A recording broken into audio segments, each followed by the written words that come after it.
Rajesh law centre में आप लोगों का स्वागत है। आज हम लोग चर्चा करेंगे किशोर न्याय अधिनियम 2015। इस किशोर न्याय अधिनियम पे इस वीडियो संपूर्ण होगा। इस पूरे के पूरे एक्ट को मैं समझाऊंगा कि कैसे इस एक्ट को मात्र इस एक सिंगल वीडियो के माध्यम से एक कहानी के रूप में समझ जाए, क्योंकि जो कानून आप लोग पहले से जानते हैं वो आप लोगों के लिए बहुत आसान है, जो नहीं जानते हैं वो बहुत मुश्किल लगता है। बट कानून को समझना कोई बड़ी बात नहीं है, समझाने वाला अगर सही मिल जाए आपको तो आज आप देखिएगा मैं इस पूरे एक्ट को कैसे कहानी के रूप में समझा दूंगा, और शायद जिन किसी भी व्यक्ति को, चाहे वो विद्यार्थी हो, चाहे हमारे अधिवक्ता बंधु या पुलिस विभाग के लोग, जो भी लोग जिन्हें भी जे एक्ट आज की डेट से जस्ट पहले, इस वीडियो को देखने से पहले कुछ भी नहीं आ रहा था, थोड़ा बहुत आ रहा था, समझ नहीं पा रहे थे, आज के बाद ये आपकी सारी समस्या दूर हो जाएगी। ये एक्ट जो है किशोर न्याय अधिनियम आपकी परीक्षा की दृष्टि से, ठीक है, कुछ राज्यों में एडीपीओ की परीक्षा में, कुछ राज्यों में एचजेएस के सिलेबस में, खासतौर से उत्तर प्रदेश एचजेएस के सिलेबस में भी रखा गया है। हो सकता है ये एलएलबी के पेपर में भी हो, कुछ जगहों पे एलएलएम के भी पेपर में हो सकता है, ठीक है। वर्तमान में इसका बहुत ज्यादा इंपॉर्टेंस हो गया है प्रैक्टिस की दृष्टि से हमारे अधिवक्ता बंधुओं के लिए, ठीक, जो इससे जुड़ी हुई संस्थाएं हैं उनको जानने के लिए, सभी के लिए काफी महत्वपूर्ण है। तो मैं इसको स्टेप बाय स्टेप आपको समझाऊंगा, बस आप देखते जाइए कि राजेश सर कैसे इसको कितने सरल तरीके से समझा दिए हमें कि हमें फील भी नहीं हुआ कि हम एक कानून पढ़ गए। बिल्कुल जी हाँ, आइए देखते हैं। हाँ, एक बात जरूर बता दूं कि हमारे यहाँ पीसीएस एपीओ और एचजेएस की तैयारी भी कराई जाती है। अगर किसी भी बच्चे को तैयारी के लिए संपर्क करना है तो नंबर दिया गया है, आप इस नंबर पे संपर्क करके क्लास ज्वाइन कर सकते हैं। साथ ही साथ किसी भी विषय पे अगर कोई भी लीगल जानकारी लेना है, कोई विधिक जानकारी लेना है, चाहे वो बालकों से जुड़े हुए अपराध में, SC ST एक्ट के अपराध में, गैंगस्टर एक्ट, गुंडा एक्ट, या छेड़खानी का कोई मैटर है, पॉक्सो का कोई मैटर है, संपत्ति के विवाद का कोई मैटर है, अवैध कब्जा को लेकर के किसी भी टॉपिक पे, तो आप इस नंबर पे संपर्क करके आप जानकारी ले सकते हैं। हाँ, उसकी जो समुचित फीस होगी वो आपको जमा करना पड़ेगा। आइए चलते हैं इस एक्ट पे। सबसे पहले समझिए, यह जो एक्ट है, इस एक्ट का नाम है जे एक्ट। शॉर्टकट में इंग्लिश में इसे कहते हैं, संक्षेप में इंग्लिश में बोलते हैं। जे का मतलब यहाँ पे है जुवेनाइल जस्टिस। जुवेनाइल का तात्पर्य होता है बच्चों से, जस्टिस का मतलब न्याय से। तो बालकों के लिए न्याय का कानून, एक्ट मतलब अधिनियम यानी कानून से। इसी को हिंदी में कहा गया किशोर न्याय अधिनियम 2015। अब आप देखेंगे किशोरों के लिए कानून, यानी किशोरों के लिए विशेष प्रोविजन। क्या हमारे देश का संविधान किशोरों के लिए विशेष प्रोविजन बनाए जाने की छूट देता है? बालकों के लिए विशेष प्रोविजंस बनाए जाने की छूट देता है? जी हाँ। जब आप भारतीय संविधान को पढ़ेंगे तो भारतीय संविधान का चाहे भाग 3 हो या भाग 4, दोनों में ही बालकों के कल्याण के लिए, उनके सामाजिक भलाई के लिए विशेष प्रोविजंस की बात की गई है। चाहे वो अनुच्छेद 15 हो, चाहे अनुच्छेद 16 हो, अनुच्छेद 45 हो, 39 हो, 47 हो, कई सारे जगह बालकों के लिए विशेष व्यवस्था की गई है। विशेष व्यवस्था की गई है। अनुच्छेद 23 हो, अनुच्छेद 24 हो, बालकों के लिए विशेष प्रोविजंस की बात की गई। बालकों के लिए विशेष प्रोविजंस बनाए जा सकते हैं, ये भेदभाव नहीं है। आर्टिकल 15 में साफ साफ लिखा हुआ, बालकों के सुकुमार अवस्था का दुरुपयोग ना होने पाए किसी कर्म का स्थल पे, उनके लिए गरिमामय वातावरण वहां तैयार किया जा सके, उनके उस कम उम्र का दुरुपयोग ना होने पाए, उनसे कोई बाल श्रम ना लिया जाए। इसके लिए सरकार की जिम्मेदारी है कि कदम उठाए और विशेष कानूनों का प्रावधान करे। उन्हें उचित पोषाहार दिया जाए, उचित पोषाहार दिया जाए, नशे से दूर रखा जाए। ये राज्य की जिम्मेदारी है, लेकिन कितना उपयोग हो पा रहा है आप लोग समझ सकते हैं। शिक्षा की व्यवस्था की जाए। आर्टिकल 45 अनुच्छेद 21 का एक अलग से आर्टिकल जोड़ा गया। शिक्षा का अधिकार एक्ट 2010 में लाया गया। पॉक्सो एक्ट 2012 में लाया गया।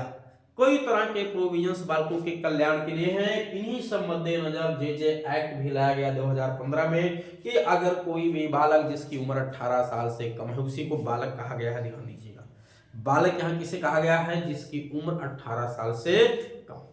कहाँ डिफाइन किया गया है बालक को जिसकी उम्र 18 साल से कम हो? आप बालक के डिफिनीशन को कई जगह देखेंगे पॉक्सो में। सबसे पहला जो डिफिनीशन आपको मिलेगा, सबसे पहली जगह धारा 2(1) में देखेंगे तो वहीं पे ही इसकी डिफिनीशन दे दी गई है। परित्यक्त बालक की डिफिनीशन दे दी गई है। किसकी? परित्यक्त बालक की। कई तरह के बालक की बात की गई है। जो मेन बालक की डिफिनीशन दी गई है ये 2(12) में दी गई है। 2(12) में आप देखेंगे बीएनएस में भी, भारतीय न्याय संहिता में धारा 2 की उपधारा 3 में भी बालक को डिफाइन किया गया है। पॉक्सो एक्ट में देखेंगे वहां बालक को डिफाइन किया गया है। तो चाहे पॉक्सो एक्ट हो, चाहे बीएनएस हो, या आपका जे एक्ट हो जिसे मैं पढ़ाने जा रहा हूं, तीनों में बालक का तात्पर्य 18 साल से कम ही दिया गया है। तो यहाँ धारा 2(12) में बालक की डिफिनेशन दी गई है। बालक कई तरह के डिफाइन किए गए हैं। परित्यक्त बालक, ऐसे बालक जिनके कल्याण की आवश्यकता है, ऐसे बालक जिन्होंने विधि के विरुद्ध में अपराध किया है। ठीक है, इस तरह से आप देखेंगे तो धारा 2(1) में मिलेगा, 2(12) में मिलेगा, 2(13) में मिलेगा, 2(14) में मिलेगा। इस तरह से कई सारे डिफिनेशन मैं सभी पे चर्चा करूंगा। सबसे पहले इस पूरे एक्ट को मैं समझा दूं। बिल्कुल महत्वपूर्ण पॉइंट पे अब आ गया हूं, आप ध्यान से देखिएगा। इस संपूर्ण एक्ट का उद्देश्य, इस संपूर्ण एक्ट का उद्देश्य 2 है। इस संपूर्ण एक्ट का 2 उद्देश्य है, ध्यान दीजिएगा। इस संपूर्ण एक्ट का 2 उद्देश्य है। पहला उद्देश्य इसका है, जिसको हम लोग अक्सर जानते भी हैं, कि ऐसा कोई बालक जिसकी उम्र 18 साल से कम है और उसने कोई अपराध किया, कोई भी अपराध किया है, उसके लिए कानून में क्या जगह होगा, उसे कितनी जगह दी, उसे कितनी सजा दी जाएगी, उसके विचारण की प्रक्रिया क्या होगी, इसके लिए एक पूरा सेगमेंट दिया गया है। यानी ऐसा बालक जिसने कोई अपराध किया है उसे इस कानून में कहा गया है विधि के विरोध में बालक। अपराधी बालक या आरोपी बालक शब्द का उल्लेख नहीं किया गया है, विधि के विरोध में बालक शब्द का उल्लेख किया गया है। इस शब्द की डिफिनीशन भी धारा 2(13) में मिलेगा। कहां पे मिलेगा? धारा 2 के खंड 13 में आपको मिलेगा, विधि के विरोध में बालक। तो उस बालक के लिए क्या, कि उस बालक के संबंध में पूरी प्रक्रिया, यानी कैसे उसकी गिरफ्तारी होगी, कहां उसे पेश किया जाएगा, उस पे कैसे जांच होगी, उसके लिए कौन सा बोर्ड बना हुआ है, ठीक है, फिर उसे कितनी सजा दी जाएगी, सजा देने के बाद किस जेल में रखा जाएगा, ये पूरा स्टेप बाय स्टेप प्रक्रिया। दूसरा, ऐसी प्रक्रिया कि ऐसा कोई बालक जो असहाय है, अक्षम है, या जिसके साथ कोई अपराध हुआ है, गरीब है, अनाथ है, जिसके माता पिता ने उसे छोड़ दिया है, जिन्हें कुल मिला के वो अक्षम है, या उसके साथ अपराध हुआ है, या कोई भी अपराध नहीं हुआ फिर भी वो असहाय है, गरीब है, दीन दुखी है, उसके सामाजिक कल्याण के लिए, उसकी भलाई के लिए, उसे शिक्षा, उसे चिकित्सा आदि की आवश्यकता है, उसके लिए भी इस एक्ट में प्रोविजन है। ध्यान दीजिएगा, यानी जिस बालक ने अपराध किया उसको कैसे कैसे सजा दिलाई जाएगी, इसके लिए प्रोविजन। और ऐसा बालक जो अनाथ है, अक्षम है, असहाय है, दीन दुखी है, दीन दुबला है, गरीब है, मजबूर है, असहाय है, उसके कल्याण के लिए भी इस एक्ट में प्रोविजन है। ध्यान दीजिएगा। अब कितना कल्याण होता है व्यवहार में, ये एक अलग का विषय है। मैं अभी सारे बिंदुओं पे एक एक करके आऊंगा। सबसे पहले मैंने इसको 2 पार्ट में आपको डिवाइड कर दिया।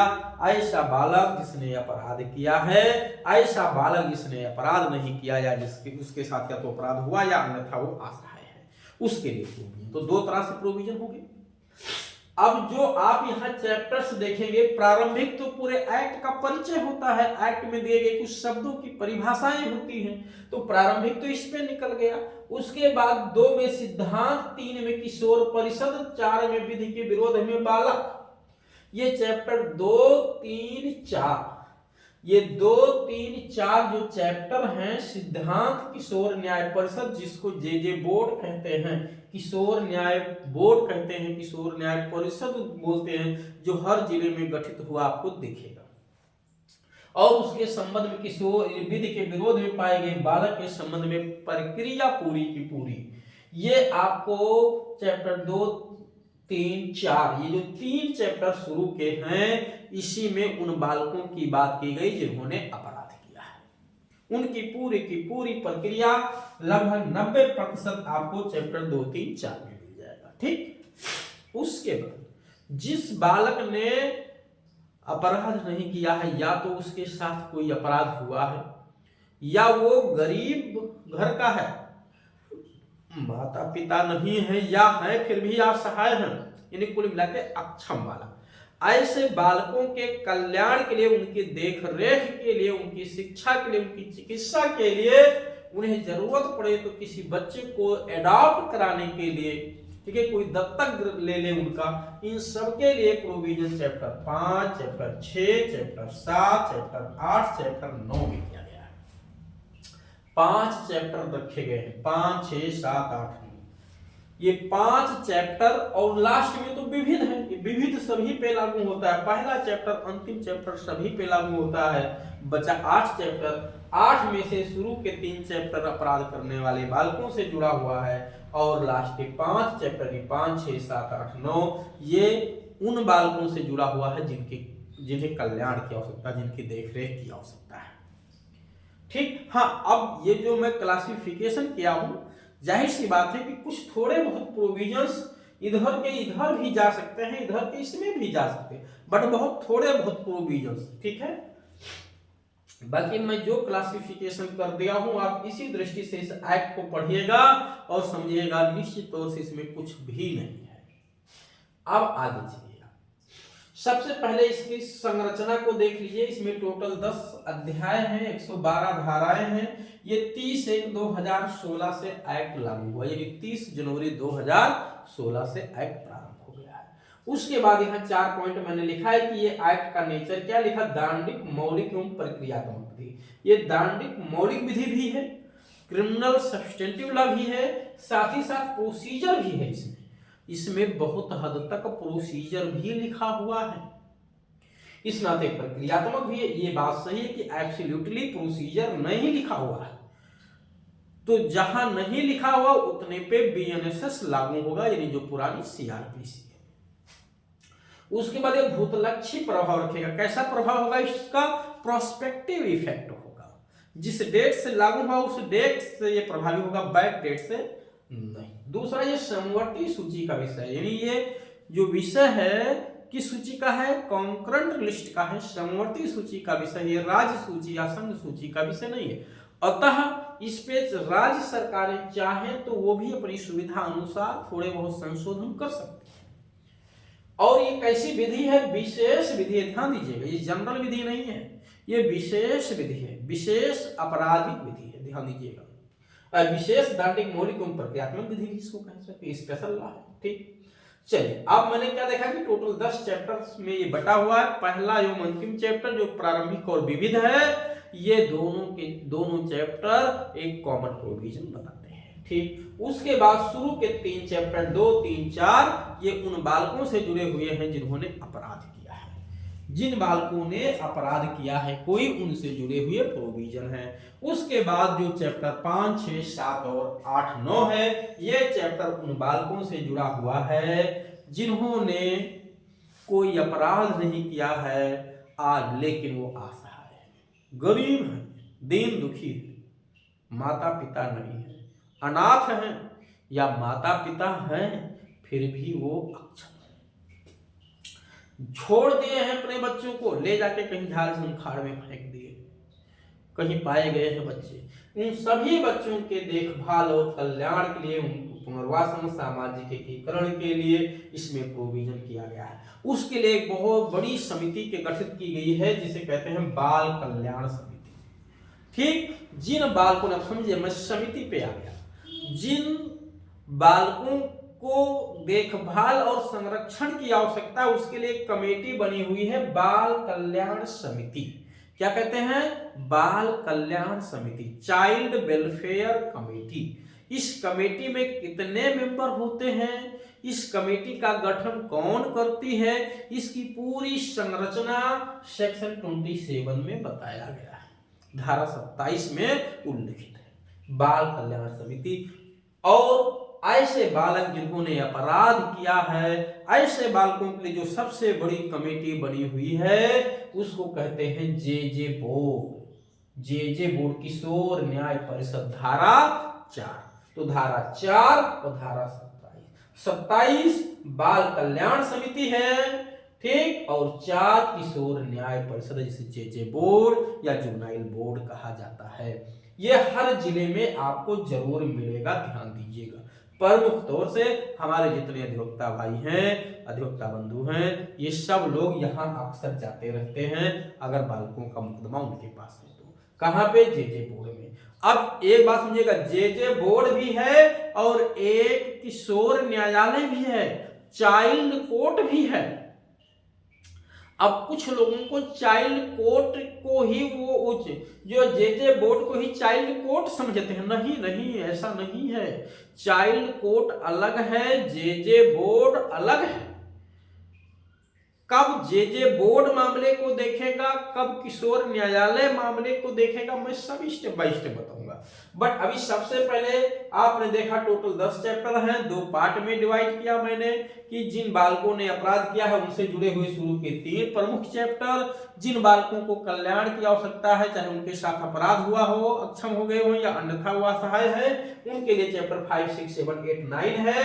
इनके लिए, इन बालकों के लिए एक बाल कल्याण समिति बनी हुई है। क्या बनी हुई है? बाल कल्याण समिति। 2 समितियां प्रमुख तौर से हैं, ध्यान दीजिएगा। एक बाल कल्याण समिति,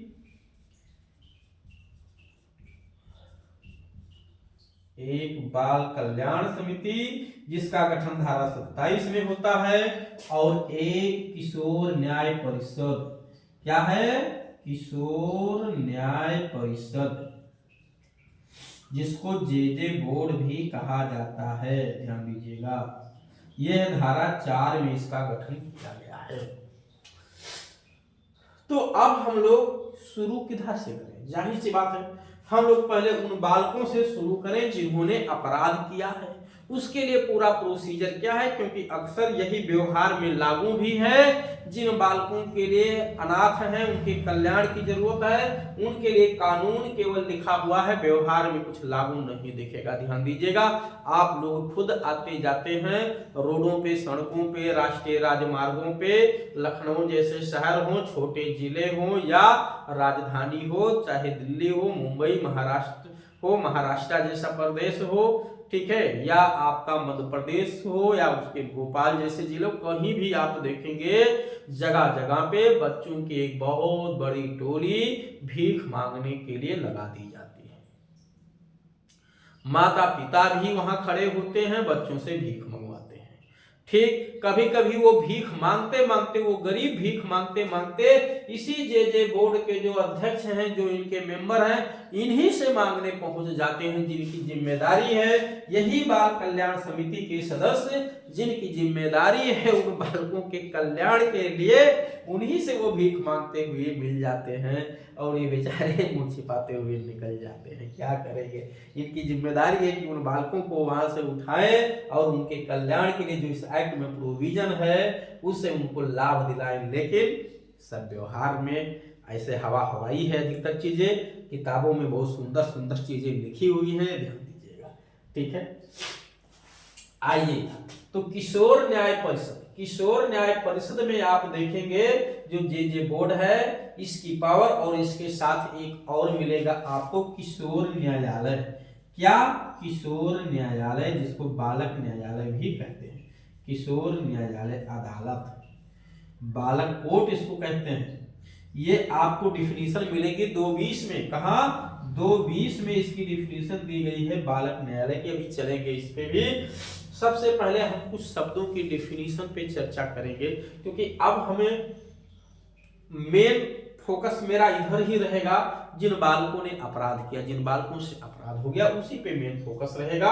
उसके बाद इधर का जो पार्ट है इसको भी समझा देंगे आप लोगों को थोड़ा बहुत, क्योंकि एक वीडियो में सब तो पॉसिबल है नहीं, बट इतना बता दूंगा कि आपके लिए फिर ये समझना बहुत आसान हो जाएगा। आप एक धारा देखेंगे, धारा 86। धारा 86 क्लासिफिकेशन ऑफ ऑफेंसेज है। क्या है? अपराधों का वर्गीकरण है, जो 3 पार्ट में डिवाइड किया गया है। कि अगर कोई अपराध, जो बालक द्वारा अपराध किए जाते हैं, बालक द्वारा किए जाने वाले सारे अपराधों को 3 पार्ट में डिवाइड कर दिया। कितने पार्ट में? 3 पार्ट में बालकों द्वारा किए जाने वाले अपराधों को डिवाइड किया गया है। ठीक है, चलिए मैं इसको मिटा देता हूं, नहीं तो आप लोग देख नहीं पाएंगे। 1 मिनट। ठीक है, चलिए अभी इधर तो जगह है, आप यहां देखते रहिएगा। धारा 86 में आप देखेंगे तो धारा 86 को 3 पार्ट में डिवाइड किया गया। कितने पार्ट में डिवाइड किया गया है?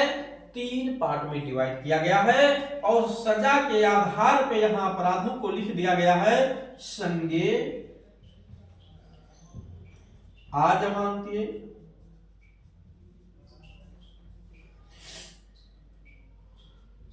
संज्ञेय,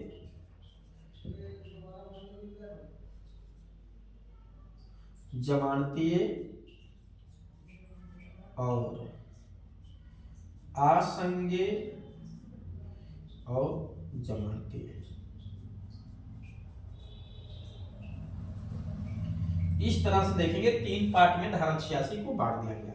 cognizable, non bailable, cognizable, bailable, cognizable, bailable, और ये नॉन कॉग्निजेबल, नॉन कॉग्निजेबल और वेलेबल, नॉन असंज्ञेय, जमानतीय, संज्ञेय, जमानतीय, संज्ञेय, अजमानतीय। यानी कॉग्निजेबल, नॉन वेलेबल, पहला जो पार्ट है वो कॉग्निजेबल नॉन वेलेबल है, दूसरा जो पार्ट है वो कॉग्निजेबल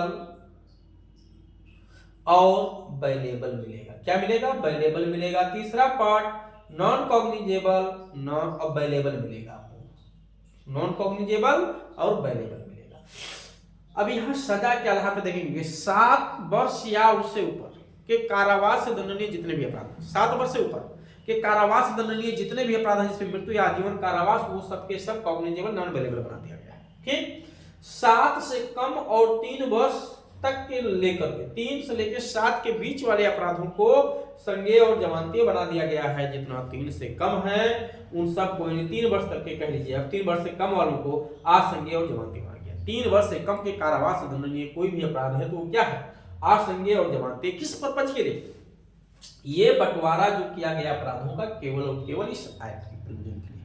ठीक है, वैसे अन्यथा तो बंटवारा इसका सारे अपराधों का आपके बीएनएसएस में, वो बीएनएसएस में बिल्कुल बीएनएसएस में किया गया, भारतीय नागरिक सुरक्षा संहिता में ये बंटवारा किया गया है फर्स्ट शेड्यूल की सेकंड लिस्ट में। ठीक, अदर अपराधों का और बीएनएस के अपराधों का पहली लिस्ट में किया गया है। तो ये धारा 86 आपको ध्यान रखना है कि जे एक्ट का जो भी एफआईआर लॉन्च हुआ है बच्चे पे, जिससे बच्चे पे छेड़खानी का मुकदमा दर्ज हो गया है। क्या दर्ज हो गया है? छेड़खानी का मुकदमा दर्ज हो गया है, तो वो अपराध कॉग्निजेबल और वेलेबल है, यानी बच्चे का बेल हो जाएगा। ठीक, लेकिन पुलिस उसे अरेस्ट कर सकती है। बच्चे ने रेप का अपराध किया है, रेप का अपराध लगा है उस पे, पॉक्सो लग गई है बच्चे पे, लेकिन रेप की धाराएं लगी हुई हैं। ठीक है, पॉक्सो 3/4, 5/6 ये सब धाराएं लग गई हैं, तो संज्ञेय और अजमानतीय है। क्या है? संज्ञेय और अजमानतीय हो जाएगा। इसके अलावा अब आप देखेंगे, ये तो आपने नीचे देख लिया। अब हम लोग चलते हैं कुछ डिफिनीशन में। डिफिनीशन के आधार पर अपराधों को 3 भागों में बांटा गया है। डिफिनीशन आपको मिलेंगे, 3 डिफिनीशन मिलेंगे। एक मिलेगा 233, 233, एक मिलेगा आपको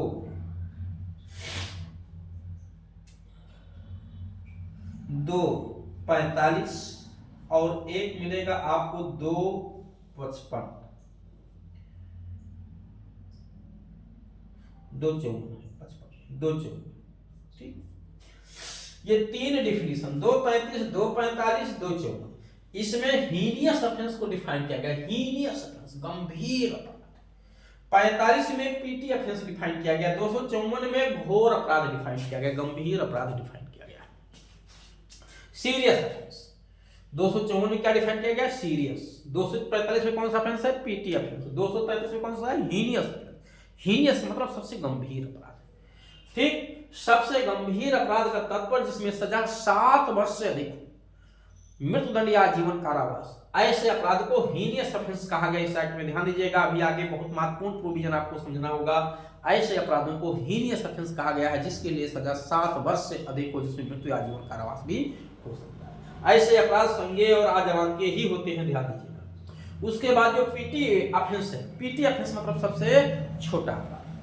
254 में जो है ये गंभीर अपराध डिफाइन किया गया है, यानी यहाँ सीरियस ऑफेंस को डिफाइन किया गया है। इसका तात्पर्य है ऐसे अपराध जिसमें सजा 7 वर्ष तक हो, क्योंकि 7 से अधिक है तो वो हीनियस हो जाएगा 7 वर्ष तक, और 3 वर्ष से अधिक हो, 3 वर्ष से अधिक हो। उससे जो बच गए यानी 3 वर्ष या उससे कम के कारावास जितने दंडनीय अपराध हैं उनको कहा गया है जो है पीटी ऑफेंस कह दिया गया। तो ये डिफिनीशन भी याद रखिएगा, हीनियस ऑफेंस, सीरियस ऑफेंस और पीटी ऑफेंस, ये भी आपके लिए बहुत महत्वपूर्ण है। और ये डिफिनीशन संज्ञेय वाली 86 और 12 याद रखिएगा, 86 और 12 याद रखिएगा। अब चलिए, मैंने क्या कहा शुरू में आपको बताया था कि ये पूरा का पूरा एक्ट 2 पार्ट में बटा हुआ है। ऐसे बालकों के लिए जिनके साथ अपराध हुआ है, ठीक है, वो जिन्होंने अपराध किया, और एक ऐसे बालक जिनको कल्याण की आवश्यकता, देखभाल की आवश्यकता। तो जिन बालकों ने अपराध किया है उसके लिए कुछ कई सारे टर्म्स डिफाइन किए गए हैं। जिस बालक ने अपराध किया उसको विधि के विरोध में बालक कहा जाता है। ये 213 में डिफाइन किया गया है। कहाँ डिफाइन किया गया है? धारा 2 खंड 13 में डिफाइन किया गया है। तो अब हम लोग डिफिनीशन पे नहीं, धारा 3 पे आते हैं, क्योंकि डिफिनीशन में कुछ बहुत महत्वपूर्ण डिफिनीशन है, देख लीजिएगा आप लोग इसको। 2-3 में आइए, 2-3 में कुछ सिद्धांत है, 16 सिद्धांत।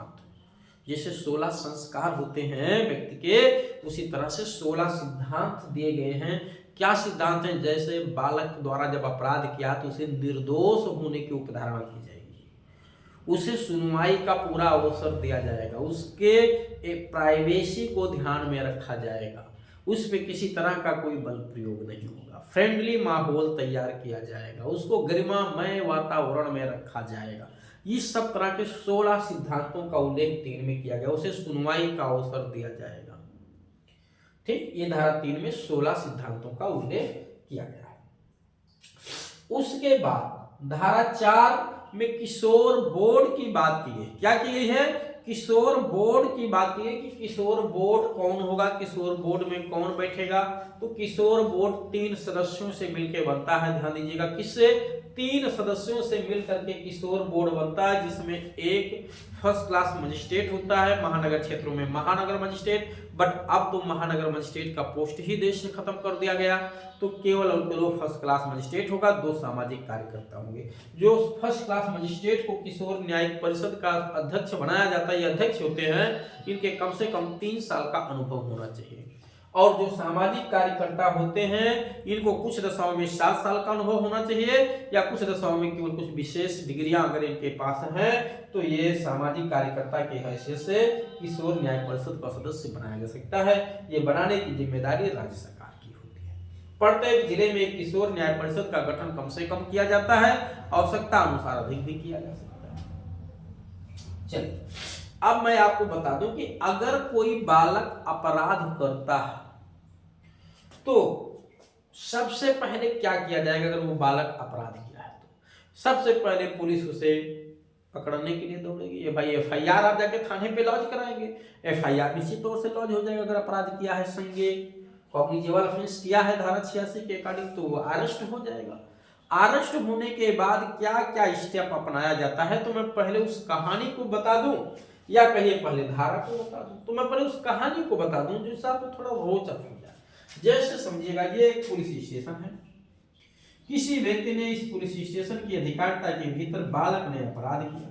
पुलिस क्या करेगी? उसे तत्काल अरेस्ट कर लेगी। पुलिस उसे क्या, कोई भी पुलिस अरेस्ट कर सकती है, ठीक, अरेस्ट करने के बाद उसे विदिन 24 आवर्स 24 घंटे के भीतर किशोर न्याय बोर्ड को यानी जे बोर्ड को सौंप दिया जाएगा। ध्यान दीजिएगा।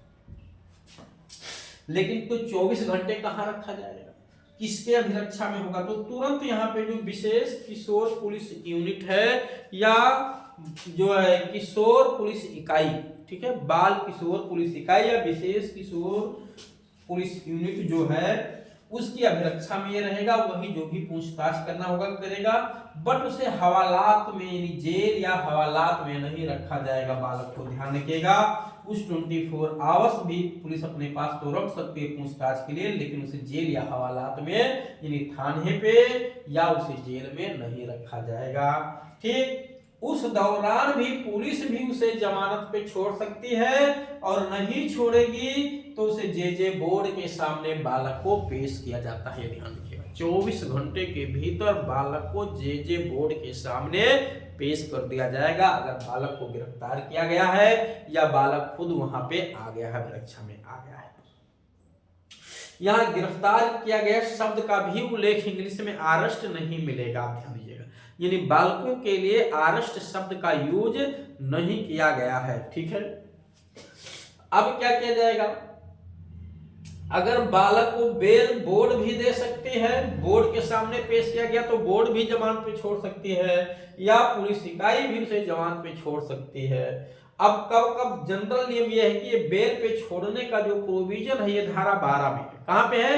धारा 12 में बालक को तुरंत जमानत पे छोड़ने का प्रोविजन होता है कि जब कोई बालक जो विधि के विरोध में पाया गया अर्थात उसने अपराध कारित किया है तो उसे जनरल नियम यह है कि जमानत पे छोड़ दिया जाता है। अब धारा 12 पढ़ेंगे तो वहां साफ साफ लिखा हुआ है, बट 3 दशाओं में उसे जमानत पे नहीं छोड़ा जाता है। कितनी दशाओं में? 3 दशाओं में उसे जमानत पर नहीं छोड़ा जाएगा। कब कब नहीं छोड़ा जाएगा? जहां जमानत पर छोड़ने से न्याय का उद्देश्य विफल हो जाएगा, जहां जमानत पर छोड़ने से बालक किसी ज्ञात अपराधी के संपर्क में आ जाएगा तो उसके साथ और अपराध होगा या आपराधिक दुनिया में ऊपर आएगा, तब उसे नहीं छोड़ा जाएगा। तीसरा कंडीशन, ये तो पहला हो गया न्याय का उद्देश्य विफल हो जाएगा, दूसरा किसी ज्ञात अपराधी के संपर्क में आ जाएगा, और तीसरा है वो किसी नैतिक, सामाजिक या मनोवैज्ञानिक रूप से उसे नुकसान हो जाएगा। उसे सामाजिक रूप से, नैतिक रूप से या मनोवैज्ञानिक रूप से उसका नुकसान होगा बालक का, अतः उसे जमानत पे छोड़ना ठीक नहीं है, तो नहीं छोड़ा जाएगा। फिर चाहे बोर्ड भी नहीं छोड़ सकती है, पुलिस भी नहीं छोड़ेगी अगर ये आधार साबित होते हैं। अगर ऐसा कोई आधार नहीं है तो बालक को तत्काल जमानत पे रिहा कर दिया जाता है। अब प्रश्न ये है कि बालक को नहीं छोड़ा गया तो रखा कहां जाएगा? जेल में तो रखा नहीं जाएगा। ऐसी स्थिति में बालक को किसी सुरक्षित स्थान में या किसी उपयुक्त व्यक्ति की देखभाल में रख दिया जाता है। कहाँ? या तो सुरक्षित स्थान में या किसी देखभाल करने वाले उचित व्यक्ति की अभिरक्षा में रखा जाता है। देखभाल को विशेष गृह में रख दिया जाएगा। विशेष गृह का उल्लेख धारा 48 में मिलेगा।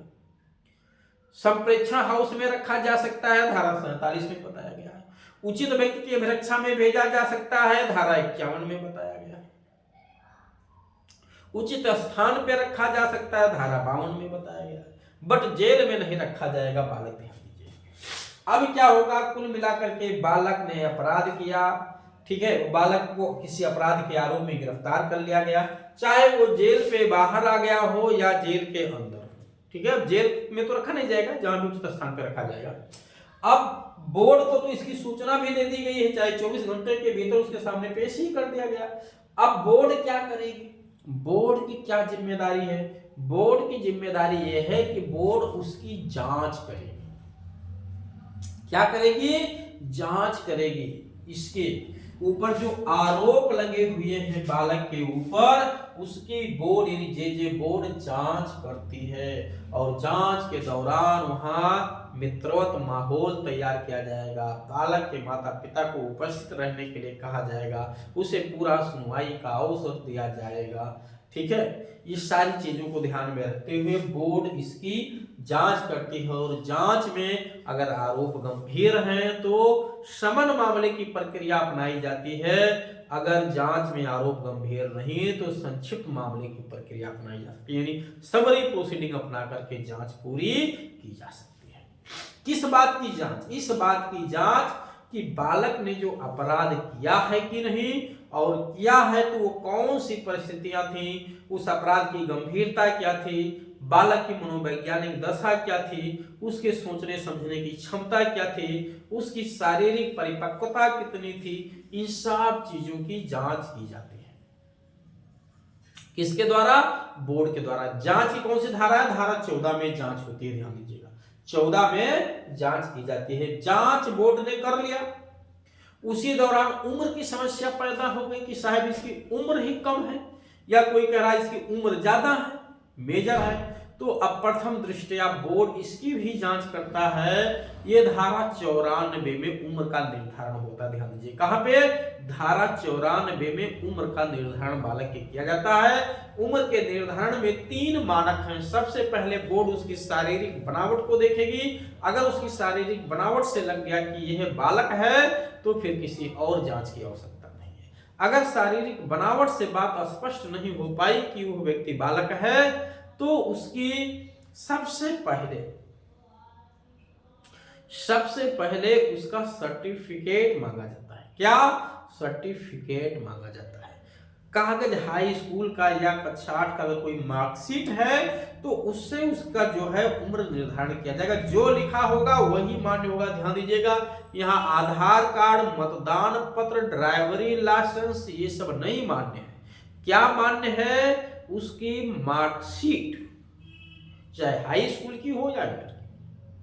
अगर ऐसा कोई कागजात नहीं है तो स्थानीय जो भी निकाय है वहां पे, चाहे ग्राम पंचायत हो, चाहे नगर पालिका हो, नगर पंचायत हो, उस अथॉरिटी के द्वारा जारी किए गए उसके जन्म प्रमाण पत्र वो मान्य होंगे। अगर उसका जन्म प्रमाण पत्र भी नहीं, मार्कशीट भी नहीं, ऐसी स्थिति में उसकी जो है अस्थि परीक्षण कराया जाता है, हड्डी का परीक्षण कराया जाता है। ध्यान दीजिएगा, इस 3 तरह से उम्र का निर्धारण धारा 94 में किए जाने का प्रावधान किया गया है। चलिए, उम्र का निर्धारण भी हो गया 94 से। अब बोर्ड इस बात की जांच करेगी कि बालक का अपराध किया कि नहीं किया तो क्या माहौल क्या था, किन परिस्थितियों में किया, क्या मजबूरियां थी, उसके सोचने समझने की क्षमता क्या थी, उसके पहले के कार्यवृत्ति क्या है, ये सब ध्यान में रखिएगा। और इस प्रोसीडिंग समन मामले की अपनाता है। अगर मामला बहुत छोटा है, हीनियस नहीं, रिपीटेड ऑफेंस है, तो समरी मामले की प्रोसीडिंग अपना सकता है जांच में। धारा 14 में बोर्ड जांच करता है, चाहे बेल पे छोड़ दिया हो चाहे ना छोड़ा हो। जांच करने के पश्चात बोर्ड को यह पावर दी गई है, ध्यान दीजिएगा, कि बोर्ड ने अगर यह पाया कि ऐसा बालक 16 वर्ष से अधिक है, प्लस 16 वर्ष प्लस है, 18 माइनस 18 से कम है, 16 से अधिक है, और उसने हीनियस ऑफेंस किया है। हीनियस ऑफेंस क्या है? हीनियस ऑफेंस कहां डिफाइन किया गया है? 2:35 में डिफाइन किया गया, धारा 2 की उपधारा 35 में डिफाइन किया गया। हीनियस ऑफेंस का तात्पर्य है उसने 7 वर्ष से अधिक के कारावास दंडनीय अपराध किया है। वो मृत्यु आजीवन भी हो सकता है। इसका मतलब उसने या तो रेप के अपराध किए हैं, उसने हत्या जैसे अपराध किया है, डकैती का अपराध किया है, लूट का अपराध किया है, या उसने जो है ऐसा कोई भी अपराध किया है जिसके लिए सजा 7 वर्ष से अधिक। और बोर्ड को लगता है, ध्यान दीजिएगा, बोर्ड को लगता है कि इस बालक का विचारण वयस्क के रूप में बालक न्यायालय द्वारा किया जाना चाहिए। वयस्क के रूप में बालक न्यायालय द्वारा किया जाना चाहिए विचारण। तो ऐसी स्थिति में किशोर न्यायालय जे बोर्ड किशोर न्यायालय को मामला ट्रांसफर कर देगी। किशोर न्यायालय को क्या करेगी? मामला ट्रांसफर कर दिया जाता है। अगर ऐसी कंडीशन बोर्ड को नहीं लगी कि उसने भले 16 वर्ष से अधिक उम्र है लेकिन 18 से कम, वो 17, 17.5 का है, 16.5 का है, भले ही ये ऑफेंस किया है, लेकिन बोर्ड को लगता है नहीं, इसे बालक न्यायालय के पास भेजने की कोई आवश्यकता नहीं है। अभी बालक न्यायालय क्या है इस पर चर्चा करेंगे। बोर्ड बालक न्यायालय के पास भेजने की आवश्यकता नहीं, तो बालक न्यायालय को नहीं भेजेगा, और उसको लगता है भेजना चाहिए तो भेजेगा।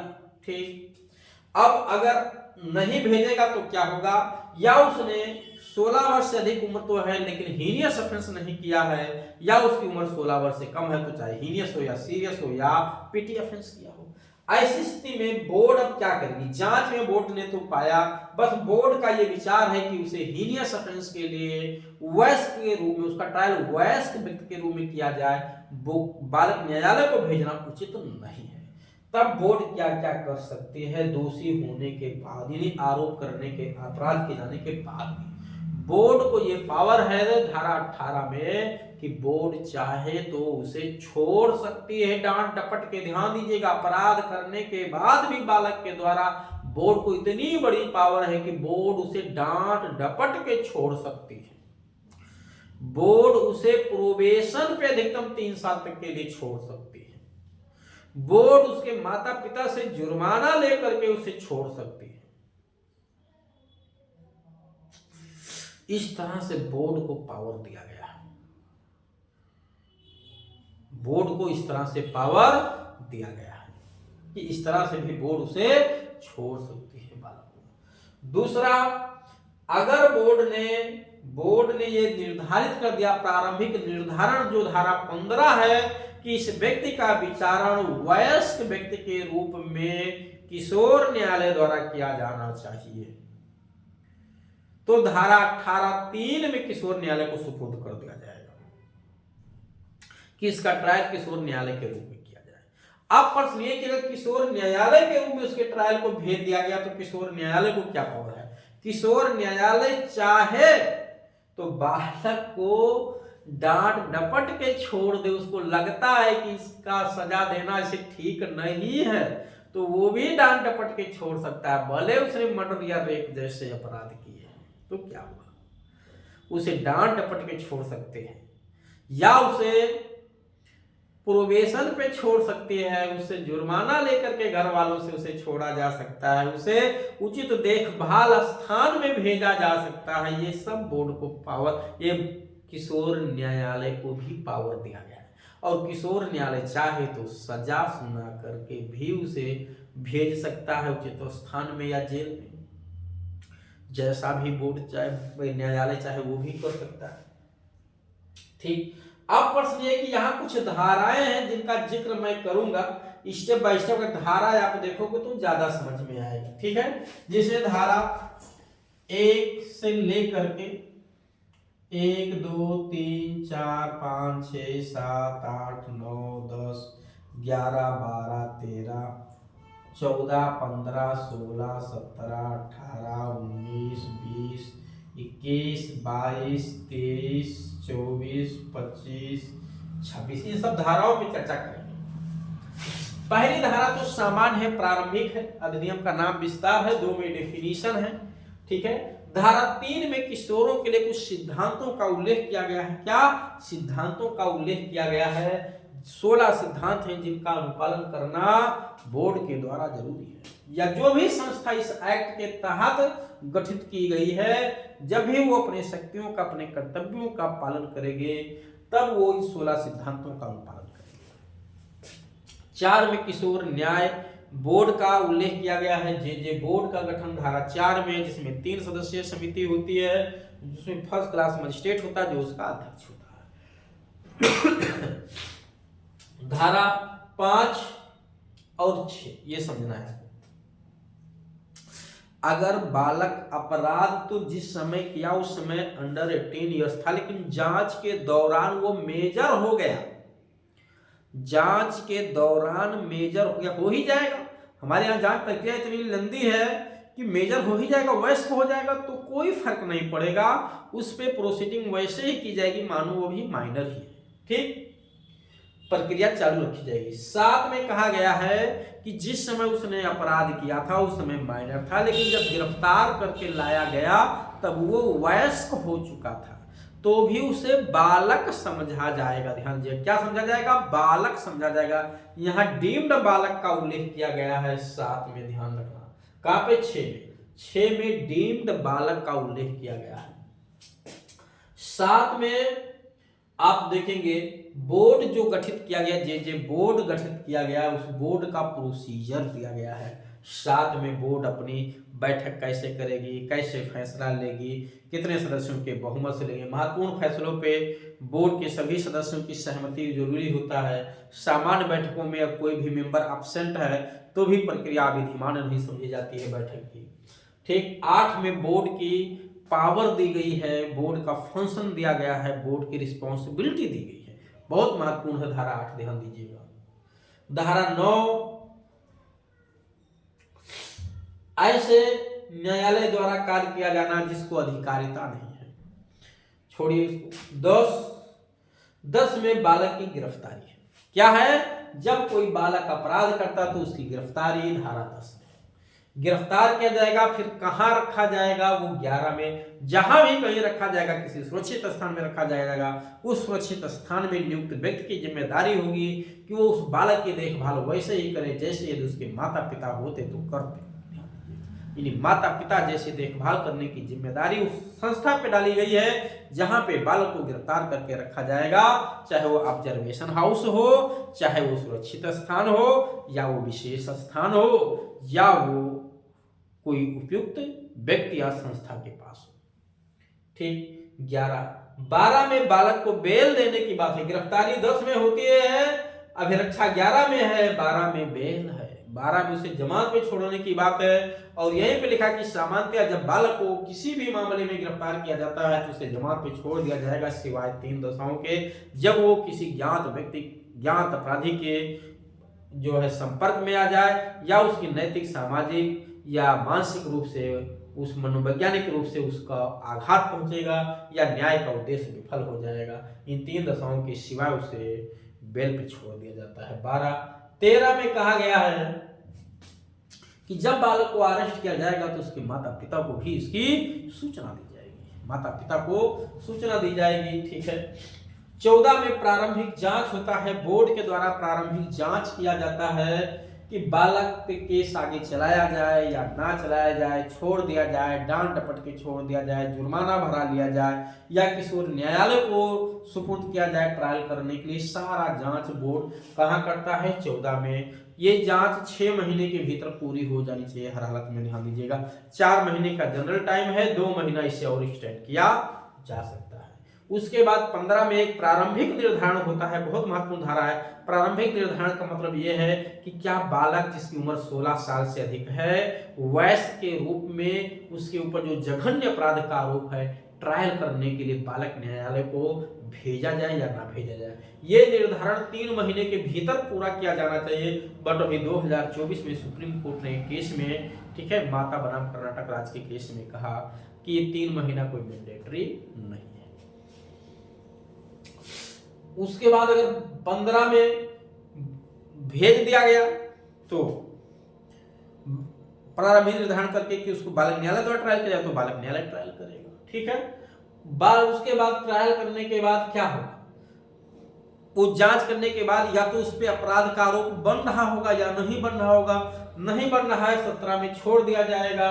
बन रहा है, उसको पाया गया कि विधि के विरोध में है, तो 18 में 5-6 तरह की प्रोसीडिंग है वो उसके साथ की जा सकती है। उसे डांट डपट के छोड़ा जा सकता है, भर्त्सना पे, उसे डोमिनेशन पे छोड़ा जा सकता है, उसे जुर्माना भरा के छोड़ा जा सकता है, उसे उचित व्यक्ति की देखभाल में भेजा जा सकता है। ये सारी प्रक्रिया यहाँ 18 में किया गया है। 19 में बालक न्यायालय के पास भेजा जाता है, तो बालक न्यायालय को क्या क्या पावर दिया गया है ये 19 में बताया गया। बालक न्यायालय भी चाहे तो धारा 18 के अनुसार उसको डांट डपट के छोड़ सकता है, प्रोबेशन पे छोड़ सकता है, माता पिता से जुर्माना लेके छोड़ सकता है, उपयुक्त स्थान में भेज सकता है, या उसका ट्रायल करके उसे उचित सजा दे करके, अगर उचित सजा सुनाता है, ध्यान रखिएगा, तो बालक को जेल में नहीं भेजा जाएगा। बालक को चाहे ऑब्जर्वेशन हाउस भेजिए, उचित स्थान पे भेजिए, बट उसे जेल नहीं भेज सकते हैं। कब तक? जब तक वो 21 साल की उम्र पूरा ना कर ले। 21 साल की उम्र पूरा करने के बाद भी अगर जेल की अवधि अभी बची हुई है, उसकी सजा की अवधि बची हुई है, तो उसे जेल भेज दिया जाएगा। फिर ध्यान दीजिएगा। लेकिन अगर उसे किसी कल्याण की आवश्यकता है, क्योंकि जेल में भेजा जाए या सुधारालय में भेजा जाए, तो भी उसके चिकित्सा, शिक्षा, ठीक है, उसके स्किल डेवलपमेंट आदि को ध्यान में रख करके ये सारी सुविधाएं, थेरेपी जैसी सुविधाएं, ये सब वहां भी उपलब्ध कराई जाती हैं, चाहे वो जेल में हो 21 साल की उम्र पूरा करने के बाद या वो कहीं अन्य स्थान में हो। ठीक, बालक को किसी भी कीमत पे मृत्युदंड या जीवन कारावास की सजा नहीं दी जाएगी। ध्यान रखिएगा, धारा 21 कहती है किसी भी कीमत पे बालक को मृत्युदंड या जीवन कारावास की सजा नहीं दी जा सकती, उससे कम की सजा दी जाएगी। और बालक के खिलाफ कभी भी बीएनएसएस का चैप्टर 9 के तहत उसे परिशांति कायम रखने के लिए सिक्योरिटी की मांग धारा 125 में नहीं की जा सकती। यानी बीएनएसएस की धारा 125 की कार्रवाई बालक पर नहीं लागू होगी। ध्यान दीजिएगा, पहले जो सीआरपीसी थी उसे चैप्टर 8 की धारा 106 की प्रोसीडिंग नहीं लागू होगी। बालक का, अगर बालक ने जब अपराध किया है तो उसके साथ जो अन्य आरोपी हैं उन आरोपियों के साथ ज्वाइंट ट्रायल नहीं होगा। ध्यान दीजिएगा, ज्वाइंट ट्रायल नहीं होगा। जब आप सीआरपीसी की धारा 223 पढ़ते हैं तो एक से अधिक आरोपियों के ज्वाइंट ट्रायल की बात करती है। अब वो धारा आपको नई संहिता में, जो भारतीय न्याय संहिता है, जो भारतीय न्याय संहिता उसमें 246 में मिलेगा, जहां पे कहा गया कि ज्वाइंट ट्रायल हो सकता है। बट ये नियम धारा 23 धारा 23 जेजे एक्ट की साफ साफ कहती है कि बालक का ज्वाइंट ट्रायल नहीं होगा। अन्य आरोपियों के साथ अगर वो वैसा है तो अलग ट्रायल होगा। आप बीएनएसएस पढ़ेंगे तो बीएनएसएस में भी आपको एक जगह मिलेगा, ठीक है। सीआरपीसी में भी ये प्रोविजन लिखा हुआ था कि जब सह अपराधी किसी व्यक्ति को यानी सरकारी गवाह बनाया जाता है और वो सरकारी गवाह बनने की शर्तों का पालन नहीं करता है तो उस पर फिर से मुकदमा चलाया जाता है, तो उसके शेष साथियों के साथ उसका ट्रायल नहीं हो सकता। यहाँ भी कहा गया है कि बालक का भी वैसे व्यक्तियों के साथ ट्रायल नहीं हो सकता 23 में। और बालक ने अगर अपराध किया है तो उसकी जो सारी निर्योग्यताएं हैं, उस पे जो सजा दी है, जो कुछ है, ये अपील के समाप्त होने के बाद, अपील की सुनवाई पूरी हो गई हो या अपील की समय सीमा खत्म हो गई हो, तो बालक के सारे रिकॉर्ड नष्ट कर दिए जाएंगे।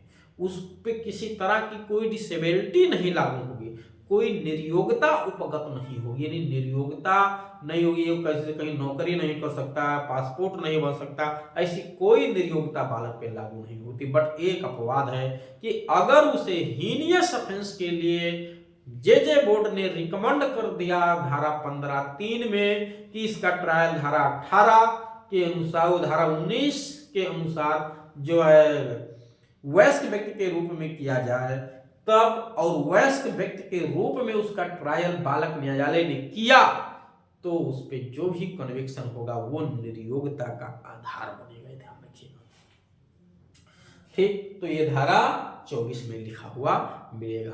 अगर बालक किसी जेल वगैरह से भाग जाए, ऐसा भी हो सकता है बालक को जहां भी रखा गया, सुधारालय में, ऑब्जर्वेशन हाउस में, ठीक है, विशेष गृह में, कहीं भी रखा गया और वहां से वो भाग जाए तो उसे फिर से पकड़ के लाया जाएगा, उस पर फिर वही प्रोसीडिंग की जाएगी जो है, लेकिन उस पर कोई अलग से मुकदमा भागने का नहीं चलाया जाएगा, उसे कोई अपराध नहीं माना जाएगा, उस भागने के लिए उसे कोई एक्स्ट्रा पनिशमेंट नहीं दिया जाएगा। ये सब आपको धारा 26 इस एक्ट की लास्ट धारा में आपको इस चैप्टर की चैप्टर नंबर 4 की अंतिम धारा में मिलेगा।